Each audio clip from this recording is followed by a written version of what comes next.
भोजन के प्रति मेरी लालसा कम ही नहीं हो रही, रोज नए नए व्यंजनों में मेरी रुचि बढ़ती। यहाँ से खा लो, इतने भर के जाने की बात है। यहाँ से गया क्या था कोई मतलब नहीं है। वो फिर तुरंत उल्टी करके देखो तो देखने लायक नहीं रहेगा। अगर 6 घंटे पेट में रुक गया तो दुर्गंधित कुमल बन जाएगा। तो हमको उतना ही खाना है जितने से पेट पल जाए और सात्विक भोजन कर ले। जबान के स्वाद के लिए खाओगे फंस जाओगे। 5 ज्ञान इंद्रियां हैं और 5 कर्मेंद्रियां हैं। ये पूरे चराचर जगत को फांसे हुए, किसी को जबान फांसे हुए, किसी को जनेंद्रिय फांसे हुए, कोई देखने में, कोई सुनने में, कोई छूने में, कोई भोगने में। पूरा संसार इसी को मना कष्टान इंद्रियाणी प्रकृति स्थान कर सकती।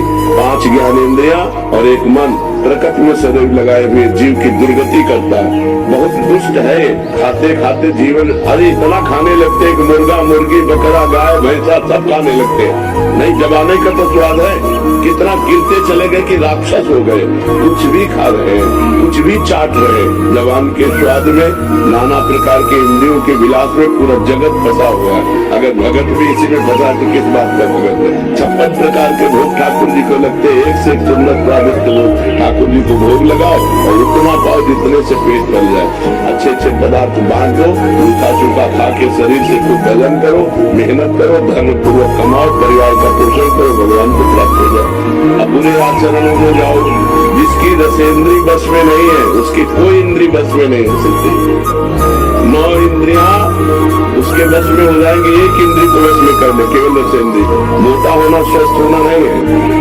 स्वस्थ होने का मतलब यथा योग्य वजन होना, यथा योग्य पेट होना, यथा योग्य आहार विहार होना। तो आपका उठना बैठना सब ठीक रहेगा। शरीर को ज्यादा मोटा करने से हमारी दिनचर्या में बाधा आती है, रोग बढ़ते हैं, प्रमाद स्थिति होती है, आलस्य बढ़ता है, भोग बुद्धि बढ़ती है। शरीर को उचित अन्न दो और चर्बी मत बढ़ने दो। थोड़ा व्यायाम करो, दौड़ भाग करो, जिससे शरीर स्वस्थ रहे। एक एक क्रिया करने में परेशान, वो कोई स्वस्थता है? स्वस्थता है कि स्वयं खड़े हो जाओ, स्वयं अपनी दिनचर्या करो। जब तक वृद्धावस्था न आवे तब तक तुम्हारी कोई सेवा न करने पावे। ऐसे अपने शरीर को स्वस्थ रखो, तब तो खान पान उचित रहा। अब अच्छी चीज मिली, दवा खा ली और चर्बी बढ़ा रही तो किसी काम का